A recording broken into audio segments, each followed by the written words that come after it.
Buen día, mi nombre es Lina María Asa, curso quinto semestre de Derecho en la Universidad Cooperativa de Colombia. Actualmente estoy viendo la materia de Derecho Penal Especial con el docente, el doctor Juan Pablo Alba. A continuación voy a exponerles el análisis de algunos casos de estudio y el primero de ellos es el siguiente.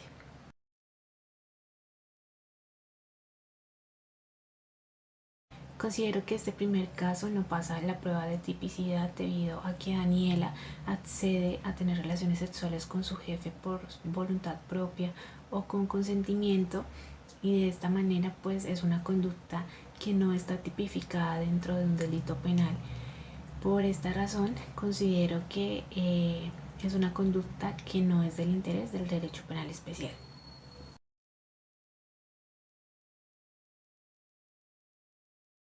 Respecto a la primera pregunta de este caso, si una niña de 13 años comprende el acto sexual, para la legislación colombiana existe la presunción de derecho de que una menor de 13 años no comprende el acto sexual y por lo tanto no está en la capacidad de dar su consentimiento al momento de iniciar una actividad sexual. Por lo tanto, en Colombia pues la edad mínima establecida para poder tener relaciones sexuales o poder dar un consentimiento pleno y válido al momento de tener una relación sexual es desde los 14 años en adelante. Según el concepto del ICBF, la sentencia T-142 de 2019, ellos afirman que las niñas y los niños menores de 14 años no se encuentran o no gozan de una suficiente capacidad de comprensión y valoración respecto al acto sexual. Entonces, así ellos den un consentimiento, este no se puede considerar como válido. También luego de la asesoría con el docente, el doctor Juan Pablo Alba, se pudo llegar a la conclusión de que en algunos casos se pueden presentar excepciones, ya que para nuestra realidad social y como se plantea en el dictamen científico expuesto en la sentencia con radicado 5889 con magistrado ponente Gerson Chaverra Castro, algunas niñas pueden tener la edad de 13 años en su registro civil, pero en realidad pueden tener una edad clínica de 14 a 15 años, lo que las hace contar con la madurez sexual, biológica y volitiva para consentir una relación sexual. Respecto al segundo punto de este caso, considero que no es un delito que una niña de 15 años tenga una relación con un hombre de 18, ya que pues el sujeto pasivo, en este caso la menor, está por encima de la edad mínima para el consentimiento sexual establecida en Colombia. Por lo tanto, la niña de 15 años puede disponer de su cuerpo, de su sexualidad, y siendo así no hay un tipo penal específico en el cual pueda encajar este tipo de conducta, ya que la niña de 15 años comprende, entiende y sabe las consecuencias de tener una relación sexual. Ahora bien, luego de la asesoría brindada por el docente, se llegó a la conclusión que también se pueden presentar excepciones, ya que puede una niña entre 14 y 18 años no comprender una relación sexual. Respecto al tercer punto de este caso, considero que en primera instancia se puede decir que sí se está cometiendo un delito, como lo es el de acceso carnal abusivo con menor de 14 años, ya que la niña tiene 13, y pues toda actividad sexual con un sujeto pasivo que sea menor de 14 años, que es la edad de consentimiento sexual en Colombia, se considera como una relación no consensual, y pues debido a que esta niña no tiene como la autonomía suficiente para manejar su vida sexual y por lo tanto constituye un abuso sexual y es punible. En este caso, el verbo rector es acceder carnalmente, acceder. El bien jurídico tutelado es la libertad, la integridad y la formación sexual. El sujeto pasivo en este caso es la niña de 13 años y el sujeto activo es el joven de 18 años. El elemento normativo sería acceder carnalmente y también persona menor de 14 años. Bueno, luego de la asesoría brindada por el docente, se pudo establecer que aunque hay una conducta típica, en este caso contemplada en el ordenamiento penal colombiano, no se puede definir que haya un daño o una afectación al bien jurídico tutelado, ya que la niña quiso irse a vivir con su novio. Entonces, por lo tanto, no existe una antijuridicidad material debido a la ausencia de daño material, toda vez que no hay una lesión o una afectación real al daño al bien jurídicamente tutelado.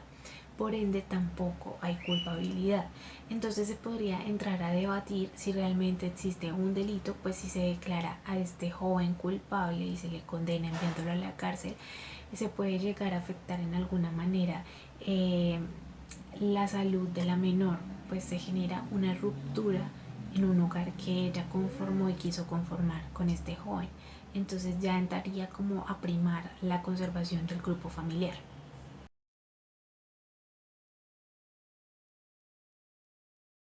Respecto a este tercer caso, considero que este caso no pasa el test de tipicidad, ya que no hay ningún elemento o un hecho jurídico relevante que dé luces de cometerse algún delito, ya sea la fuerza, ya sea violación, coacción, sometimiento. Por lo tanto, no hay una conducta punible que sea de interés del derecho penal. Tal vez sí puede haber un tipo de sanción disciplinaria para el defensor de familia, ya que este pues es el encargado de velar y proteger los derechos de la menor, y al tener relaciones sexuales con ella está actuando en contravía de sus principios y de sus funciones. Además, pues se constituiría una causal de recusación hacia el defensor de familia.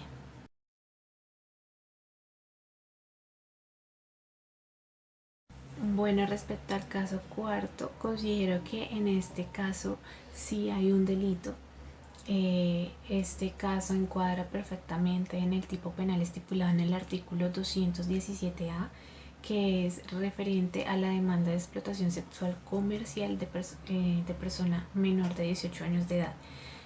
Debido a que el sujeto activo, quien es el señor Michael de 60 años de edad, realizó pago o promesa de pago en dinero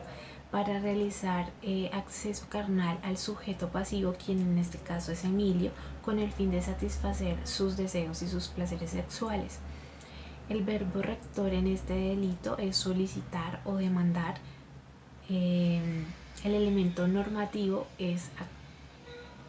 actos sexuales, promesa de pago en dinero o especie. Y también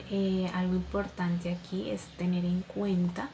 que, como indica al final el caso, que Emilio accedió porque tenía una atracción por Michael. Según el parágrafo de este artículo 217A, el consentimiento dado por la víctima menor de 18 años no constituirá una causal de exoneración de la responsabilidad penal.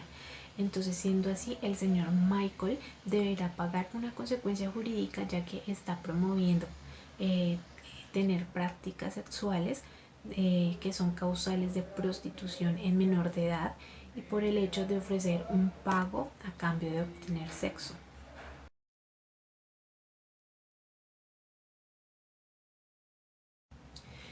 En este quinto caso considero que no hay delito. Bueno, pues en un principio, según el test de tipicidad, la conducta encuadra perfectamente en el acceso carnal abusivo con menor de 14 años. Pero ya cuando entramos a analizar la antijuridicidad o la culpabilidad, no es muy claro que se presente, debido a que en este caso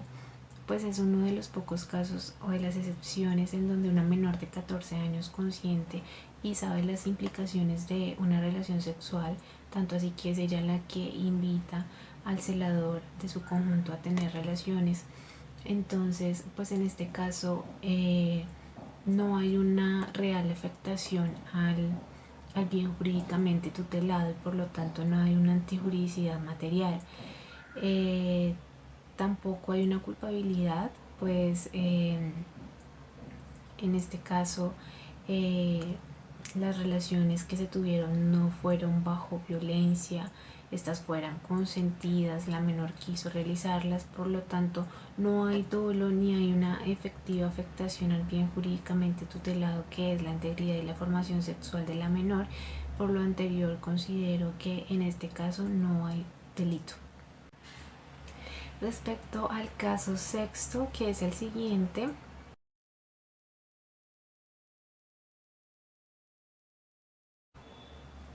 considero que este caso no pasa ni siquiera la prueba de tipicidad, ya que el legislador en ningún momento tipificó la conducta de tener relaciones sexuales con una joven de 15 años en el Código Penal. Por lo tanto, se parte de la presunción legal de que la joven de 15 años tiene la madurez y puede disponer de su cuerpo y de su sexualidad, para así dar su pleno consentimiento al momento de tener relaciones sexuales. Por lo tanto, considero que no hay delito, ya que este no es una conducta que sea de interés del área del derecho penal.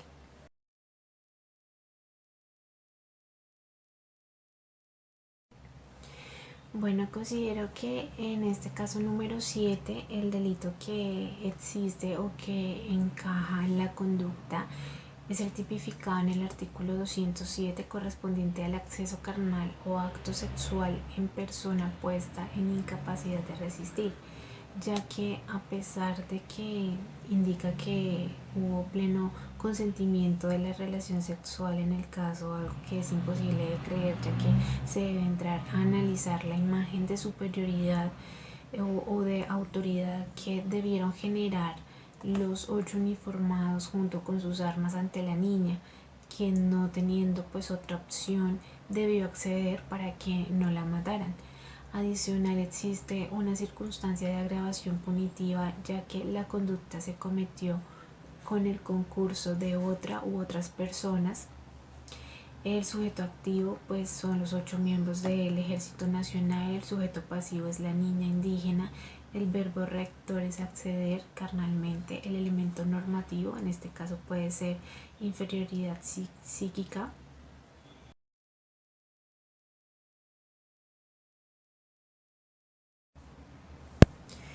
Bueno, en este caso número 7, considero que este caso puede verse desde un principio tipificado el delito contemplado en el artículo 265, correspondiente al daño en bien ajeno, junto con la antijuridicidad, debido a que el sujeto activo, quien es el joven, ocasionó un daño en la propiedad ajena al momento de que la teja se desplomó y acabó con todo, y pues esto va en contravía con la ley. Hasta este momento se podría establecer que el bien jurídicamente tutelado sería el patrimonio económico, el verbo rector destruir, el elemento normativo puede ser inutilizar, mueble o inmueble. Sin embargo, y yendo un poco más allá, al momento de establecer la culpabilidad no se encuentra en realidad el dolo, ya que el joven solo quería ir detrás de su balón y recuperarlo. Él no se subió al techo con el objetivo de dañar la teja y causar el daño en bien ajeno. Entonces, por ese lado se podría manejar este caso bajo el delito de daño en bien ajeno a título de culpa, pues no admite dolo. Este delito no admite dolo, entonces por lo tanto no constituye una conducta de interés del derecho penal, sino de otra rama del derecho, ya pues podría ser, por ejemplo, el derecho civil.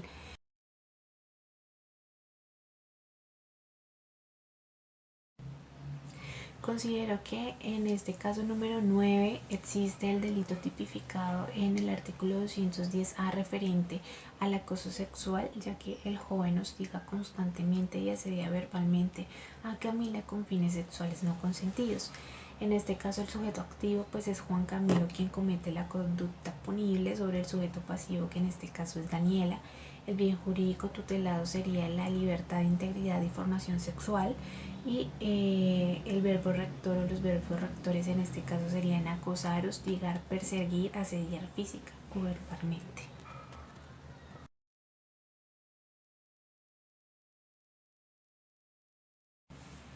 Bueno, en este caso número 10 y último, considero que la conducta punible que se presenta es la que contempla el artículo 210, relacionada con el acceso carnal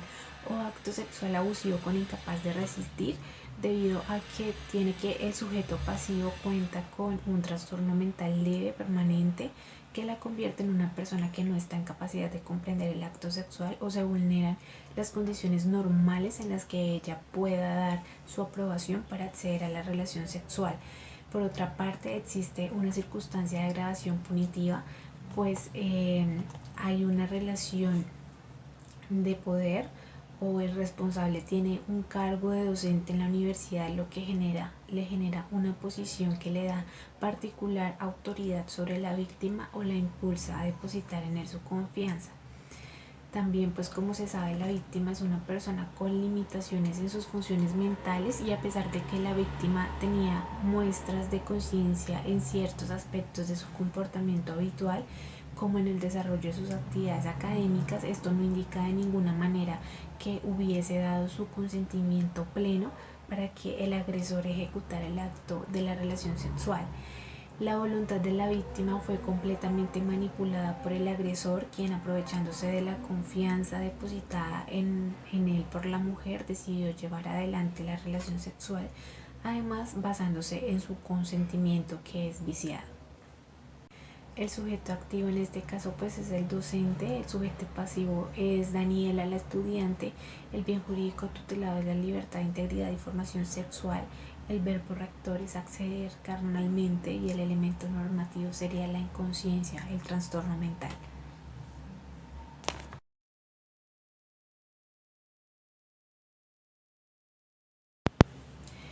Bueno, ahora voy a proceder a analizar dos sentencias de la Corte.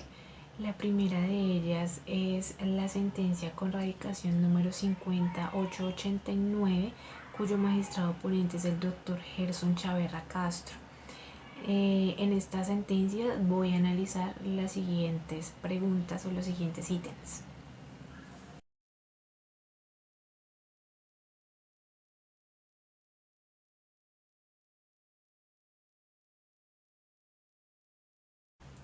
Respecto a los hechos pues jurídicamente relevantes son que un joven de 18 años sostiene un noviazgo con una menor de 14 años en el cual realizan repetidamente actos sexuales y tienen acceso carnal. En cuanto a los argumentos y teoría de la defensa, se encuentra que el abogado defensor interpone un recurso extraordinario de casación exponiendo los siguientes argumentos. El primero de ellos es que él dice que la ciencia había acreditado que la niña tenía una edad clínica de 14 a 15 años, por lo tanto podía tener relaciones sexuales y podía procrear, es decir, comprendía el acto sexual. Él dice que la Corte determinó ese dictamen como no válido y decidió ignorar los aspectos relevantes expuestos por el médico Sarmiento García, que robustecían la tesis de la antijuridicidad material, y decide acudir a la presunción de derecho admisible en vigencia del decreto 100 de 1980 sin tener en cuenta el principio de lesividad íncito en el precepto legal. También el abogado dice que se presenta un error de prohibición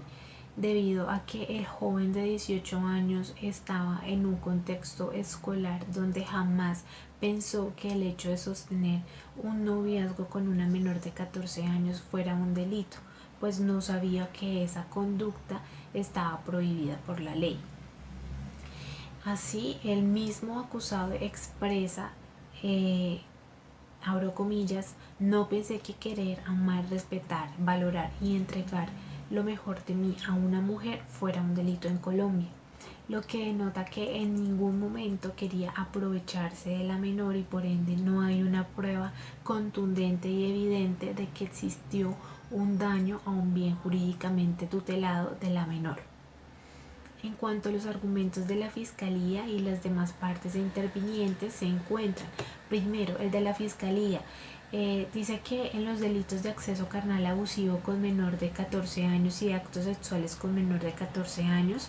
encuadran en esta conducta del acusado, ya que aun cuando el sujeto pasivo dé su aprobación, el legislador presume su incapacidad para disponer de su sexualidad. el consentimiento no es válido en estos menores de 14 años para sustentar la ausencia de antijuridicidad material.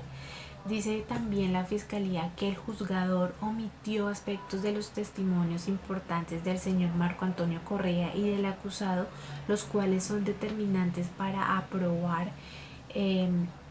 que Correa Pinilla actuó bajo un error de prohibición al obrar bajo la convicción social de estar haciendo lo correcto a pesar de la oposición de la madre a la relación afectiva de su hija con aquel joven. La relación con la menor se caracterizó siempre por el afecto y las manifestaciones de amor comunes en los novios sin constituir una afrenta al bien jurídico. Afirmó que no existió vulneración del bien jurídico protegido o si la hubo, el daño es notoriamente mínimo, en el entendido de que el comportamiento del acusado Cristian Camilo Correa Pinilla no significó una real y verdadera puesta en peligro del bien jurídico protegido con la norma penal. La Fiscalía también dice que hay una imposibilidad del endilgado de actualizar la conciencia de la antijuridicidad de los comportamientos atribuidos, ya que no indica inexorablemente que hubiera tenido la posibilidad de actualizar la conciencia del injusto, porque no basta deducirlo, sino que tal circunstancia depende de las condiciones reales que le hubieran permitido crear dicho conocimiento. La Fiscalía juzga pertinente afirmar que la comprensión del inculpado sobre el respeto de la sexualidad de otro está representado en sustraerse simplemente a la violencia para obtener la satisfacción sexual. La Fiscalía entonces pide reconocer el error de prohibición en este caso por no estar probado que el acusado hubiera actualizado el conocimiento de la antijuridicidad debido al contexto en el que se encontraba. En cuanto al Ministerio Público, la menor, según ellos, la menor carecía de una facultad para decidir en el terreno de la sexualidad debido a su edad. El Ministerio Público afirma que la pareja tenía conocimiento de la ilicitud de su actividad sexual evidenciado en la menor, ya que negaba esta relación ante su madre, además de que la progenitora del acusado y del procesado fue quien encendió las alarmas al llamar la atención de la mamá de la joven. Dice que se encuentran particulares condiciones expuestas en el juicio por el acusado para concluir que no se hallaba en situaciones que le impidieran comprender la ilicitud del acto, y que habiendo sido el trato sexual producto de una relación amorosa en la que no hubo circunstancia que influyera negativamente en la conducta de la menor, esto es coacción, violencia o ya sea intimidación por parte del acusado, no existió el dolo y por lo tanto solicita absolver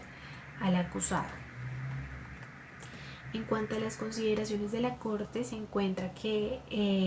el impugnante presenta una única censura compuesta de 2 cargos, ambos por errores de hecho por falso juicio de identidad. Con sustento primero en el principio de lesividad, que en este caso no hubo lesión al bien jurídico tutelado, o si lo hubo fue muy mínimo, de los actos sexuales abusivos, ya que por tratarse de conductas de peligro abstracto o presunto admiten prueba en contrario con el objeto de establecer si la conducta puso o no en riesgo real y efectivo el bien jurídicamente protegido por la norma penal. Dice que la iniciación sexual de los hombres y las mujeres a edad más temprana, sin que sea extraño que la relación sentimental vaya acompañada de un trato sexual. Dice que esto es normal. El médico psiquiatra afirma que la menor ya estaba cognitivamente en condiciones mentales suficientes para sostener, como ella lo dijo, en su primera relación sexual, e igualmente estaba en condiciones físicas para sostener esas relaciones sexuales a pesar de tener menos de 14 años, porque como lo dije anteriormente, hay jóvenes que tienen 14 años pero en realidad tienen una edad clínica mayor de 15 a 16 años, según estudios científicos. Entonces, estas las hace que ellas puedan consentir plenamente el acto sexual. También se dice que la inmadurez de juicio del sujeto pasivo para prestar el consentimiento y su falta de desarrollo para realizar tal acto. Además, se dice que a pesar de que pues la niña tuviera menos de 14 años, el acusado carecía de una potencialidad para crear un riesgo efectivo al bien jurídico objeto de la tutela. La Corte también consideró que a partir del decreto 100 de 1980 los delitos contra la libertad sexual y el pudor sexuales fueron clasificados no a partir del resultado, sino de la modalidad bajo la cual se ejecuta la conducta, ya sea violencia, engaño y abuso. Entonces considero que el acceso carnal con menor de 14 años como acto abusivo, sin eliminar la presunción de derecho sobre la invalidez del consentimiento de la menor. La Corte también aclara que la Corte Constitucional señaló que la libertad del menor para disponer de su sexualidad no es plena por falta de conciencia acerca de sus actos y de sus consecuencias. Dice que su libertad es alegada erróneamente por el actor y dice que no es plena, ya que carece de una cabal conciencia acerca de sus actos y las consecuencias que estos conllevan. De igual forma, la Corte indica que la razón de los preceptos acusados reside en la protección de los menores de 14 años, quienes no se encuentran en una capacidad de comprensión respecto del acto carnal y por lo tanto, aunque presten su consentimiento para realizarlo o para llevar a cabo prácticas sexuales diversas de él, no lo hacen en las mismas condiciones de dominio o de autocontrol propios de una persona mayor. Siendo así, la Sala reconoce que en el tipo penal del artículo 208 existe una presunción de derecho que no admite prueba en contrario, razón por la cual el bien jurídico tutelado se vulnera efectivamente cuando se accede carnalmente al menor de 14 años, aún con su consentimiento. Bueno, otra de las preguntas es ¿qué se entiende por presunción de derecho? Este concepto es brindado por las altas cortes y tiene que ver con el delito de acceso carnal abusivo en menor de 14 años. Se presume en derecho que la niña menor de 14 años no tiene la maduración sexual, biológica y volitiva para tener relaciones sexuales y poder procrear.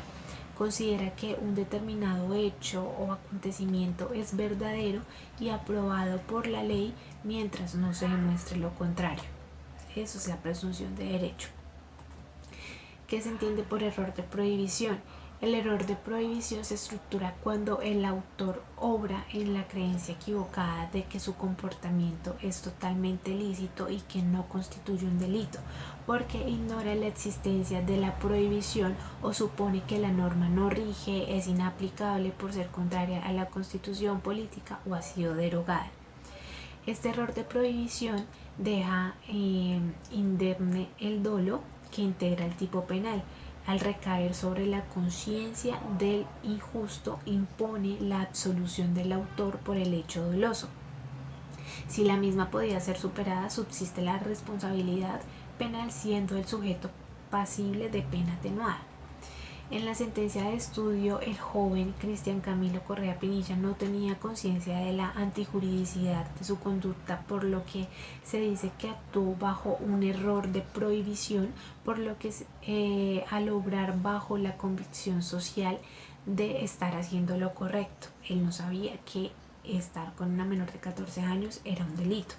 Siendo así, se establece que hubo un error de prohibición bajo la especie del error de subsunción, al considerar que la prueba muestra primero que nunca se le advirtió a Cristian Camilo Correa nunca se le advirtió de la ilicitud de su comportamiento por parte de la familia, y segundo, que la relación de noviazgo era una relación de cariño y amor entre el procesado y la víctima, y tercero, por su inmadurez.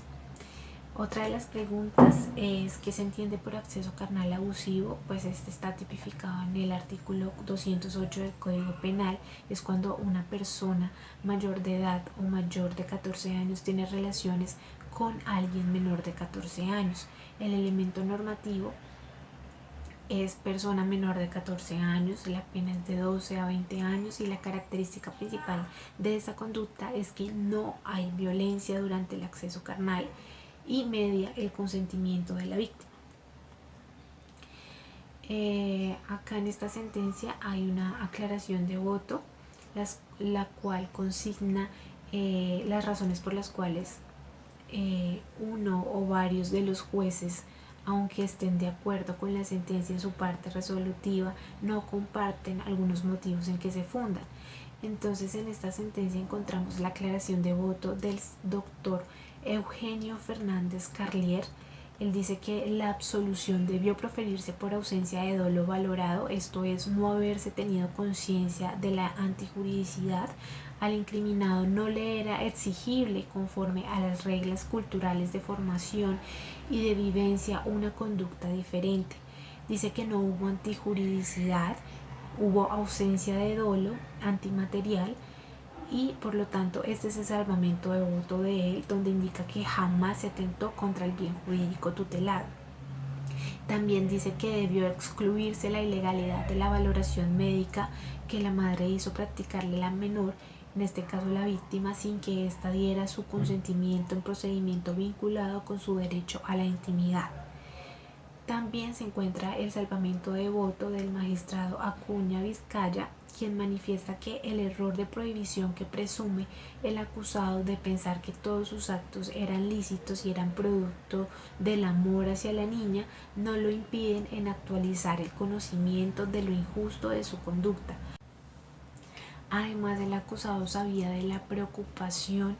de su novia de que fuera a ir a la cárcel, y además de que la madre no toleraba ese noviazgo, por lo cual el joven comete ese error, siendo un error vencible, ya que atendiendo a su contexto social o a su realidad social, a su entorno o a sus circunstancias, podría haber sido evitado por el sujeto que lo provocó. Este magistrado tampoco considera viable el error de tipo, ya que el joven en ningún momento manifestó alguna duda o desconocimiento acerca del hecho de acceder carnalmente o de que accedía a alguien menor de 14 años. Manifiesta que la conducta es típica antijurídica y que el joven actuó con dolo, ya que conocía la conducta y quería ejecutarla y realizarla. El juicio de reproche debe ir acorde a las circunstancias sociales del actor que determinen su grado de responsabilidad. El Estado no puede exigirle a un joven sin experiencia, sin educación, de poco nivel social, cultural e intelectual, que no cometiera tal conducta. Pues de esta forma indica que es improcedente exigirle al joven que actúe de otra manera o que retuviera sus sentimientos o se enamorara de otra persona. Hasta ya no llega el poder del Estado. Ahora voy a analizar la segunda sentencia, la cual corresponde al radicado número 51936, cuyo magistrado ponente es la doctora Patricia Salazar Cuellar. A continuación, estas son las preguntas que vamos a desarrollar.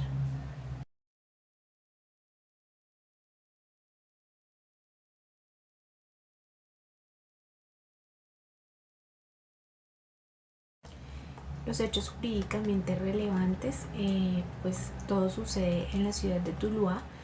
Un médico acupunturista bajo engaño realiza acto sexual abusivo con señora mayor de 70 años incapaz de resistir, y finalmente la accede carnalmente mediante violencia. Cometidos ambos delitos en circunstancia de agravación punitiva en concurso de conductas punibles. Respecto a los argumentos y teoría del casacionista, encontramos que el abogado indica que el tribunal incurrió en la errada construcción de una máxima de la experiencia al pretender que frente a la actuación del acusado, la víctima tuviese un determinado modo de actuar o un comportamiento tendiente a repeler de manera activa la acción ejecutada sobre su integridad sexual. Indica que en las condiciones en que se produjeron los hechos no puede sostenerse que hubo una relación consentida y sí una actuación dolosa por parte del médico procesado, quien le tapó la boca a la mujer y le pidió que se callara. Ella ofreció repulsa y también tuvo manifestaciones posteriores de desagrado o de tristeza, impotencia y temor. Nada de ello concluye o concuerda con una relación consentida por parte de la víctima. También aduce, sin embargo, de manera equivocada que la ausencia de oposición en la realización de la conducta pudo haber sido interpretada por el acusado como una forma de consentimiento por parte de María Odilia Henao Aristizábal, en este caso la víctima. Los argumentos de las partes. La Procuraduría entra en el proceso e indica que la inspección judicial realizada en el consultorio de este doctor en donde ocurrieron los hechos, pudiéndose establecer que dicho lugar se encuentra construido en paredes de ladrillo y que existe un sitio destinado al consultorio cuyo interior podía ser observado desde la sala de espera en donde se encontraban la hermana de María Odilia y la mamá del doctor. Y entonces pues indica que no es posible que ellos estén ahí sin que se dé cuenta de lo que estaba ocurriendo. También dice que no resulta lógico que el acusado, mientras con una mano le tapaba la boca a la víctima, con el solo empleo de la otra sacara su miembro viril y la despojara de sus ropas para accederla carnalmente, ocurriendo todo al frente de donde se encontraba su hermana, su mamá, sin que ésta se diera cuenta de lo sucedido. De acuerdo al reconocimiento médico legal, no existen huellas o rastros que denoten la existencia de una agresión sexual. Tampoco existe certeza sobre que el acusado haya actuado con dolo. La defensa del acusado, por su parte, indica que no hubo vulneración de ninguna norma sustancial. En la decisión emitida por el Tribunal Superior de Buga dice que el análisis del testimonio dejó en claro que los hechos se llevaron a cabo en circunstancias que impiden establecer la presencia de algún acto de violencia por parte del médico, no siendo imposible determinar que la relación sexual no haya sido consentida. También enfatiza que el tribunal no se equivocó al aplicar las máximas de la experiencia, llegando a la conclusión sobre la existencia de dudas sobre la ocurrencia del hecho y su tipificación en los términos del artículo 205 del Código Penal. Ante la duda probatoria, el cargo no tiene vocación de prosperar, indica el abogado defensor del acusado. En cuanto a las consideraciones de la Corte, tenemos que hay una controversia, ya que se circunscribe a la apreciación probatoria de la declaración de María Odilia Henao Aristizábal, quien sostuvo que la conducta sexual realizada por el acusado se llevó a cabo sin su consentimiento. Dice que la denunciante ofreció versiones contradictorias sobre el momento en el que se produjo el acceso carnal violento que denunció, especialmente en lo que respecta a la parte del episodio en que, según dijo, el acusado la penetró por vía vaginal, lo cual no pudo haber ocurrido cuando a poca distancia se encontraba la hermana de la víctima y la madre del acusado en la antesala del consultorio, desde donde podían observar todo lo sucedido. También estimó poco creíble que el procesado haya podido realizar la conducta que le fue atribuida cuando debió valerse de una sola mano para ejecutar una serie de acciones que lo condujeron, según la denunciante, a la realización del acoplamiento sexual. De igual forma, no fue acreditada ninguna clase de violencia extrema en la actuación del procesado, ni de carácter físico ni moral, pues María Odilia Henao Aristizábal accedió de manera libre a ser masajeada por el acusado. se pone en duda las conclusiones de la prueba pericial de cotejo de ADN practicada a partir de las muestras halladas en el protector vaginal de la víctima, puesto que según se advierte existen defectos en la cadena de custodia de la prueba que inciden en la autenticidad de la misma. También existen o surgen dudas plausibles sobre si ese acceso carnal fue cometido por el acusado mediante el ejercicio de violencia física o moral, pues del relato de la mujer no puede inferirse que haya presentado una seria resistencia que revelara claramente su oposición para el desarrollo del encuentro sexual, o un mensaje claro al acusado en el sentido de anunciarle el no consentimiento en la relación sexual.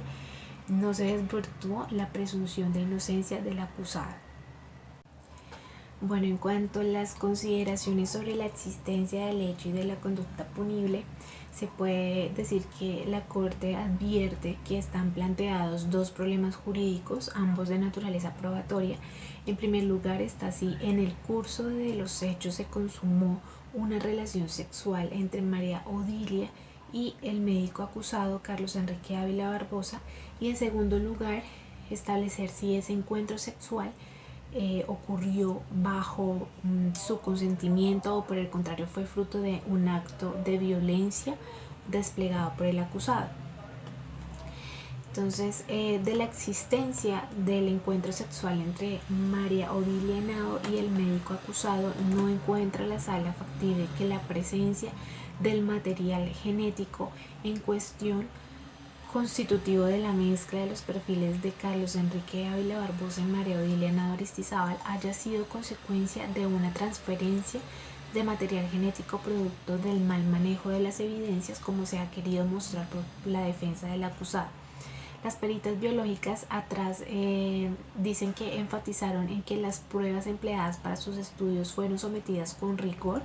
para oír todos los protocolos de la cadena de custodia sin que ello se presentara objeción alguna en la presentación de su pericia. También resulta cuando menos inverosímil en este caso la idea de que pudo existir una injerencia externa que se encargara de implantar el semen con la información genética del acusado Ávila Barbosa en el protector vaginal, que fue presentado como elemento material probatorio ante el médico que atendió a María Odilia Henao. En aquellos delitos en los cuales confluye el elemento de la violencia, la figura del consentimiento como excluyente del tipo debe valorarse desde la perspectiva del comportamiento del sujeto activo y no de la víctima, pues se corre el riesgo de incurrir en una desigualdad material. El consentimiento no podría inferirse del silencio o de la falta de resistencia de la víctima a la violencia sexual. O sea, la Corte acá dice que como la señora mayor de 70 años no reaccionó de una manera activa, no gritó, no dijo nada, no actuó de una manera esperada, entonces eso ya se deduce a que ella consintió la relación sexual, y pues eso es un acto muy errado. Una de las preguntas es ¿qué se entiende por shock? Pues en realidad la Corte no hace referencia a este concepto en la sentencia, pues dentro del proceso no están las pruebas que digan que una persona que entre en shock no puede consentir, pero además no se puede esperar una conducta de rechazo por parte de la víctima. Pues en sí, según lo que consulté, shock es un estado de angustia y de incredulidad por lo que ocurre en determinado momento que ocasiona una respuesta pasiva, física y emocional ante lo acontecido, que es lo que le sucedió en este caso a la víctima mayor de 70 años. Otra de las preguntas es ¿qué se entiende por acceso carnal violento? Este delito está previsto en el artículo 205 del Código Penal, cuenta con un elemento típico alusivo a la violencia y no exige para su configuración la realización por parte del sujeto pasivo de actos de resistencia o de defensa alguna, tal como pretende la Corte hacerlo creer. En lo concerniente al ingrediente de la violencia, dicho elemento normativo del tipo no se desvirtúa ante la ausencia de gritos o de actos de resistencia física de la víctima, en la medida en que el sometimiento de su voluntad puede incluir el control de cualquier reacción por parte de esta. Bueno, pues este ha sido el desarrollo de todo mi trabajo. Espero que sea de gran ayuda para ustedes, que lo puedan entender, y la verdad pues agradecerle al doctor Alba por este tipo de actividades que nos ayudan a incursionar y aprender mucho más del conocimiento penal especial. Gracias y feliz día.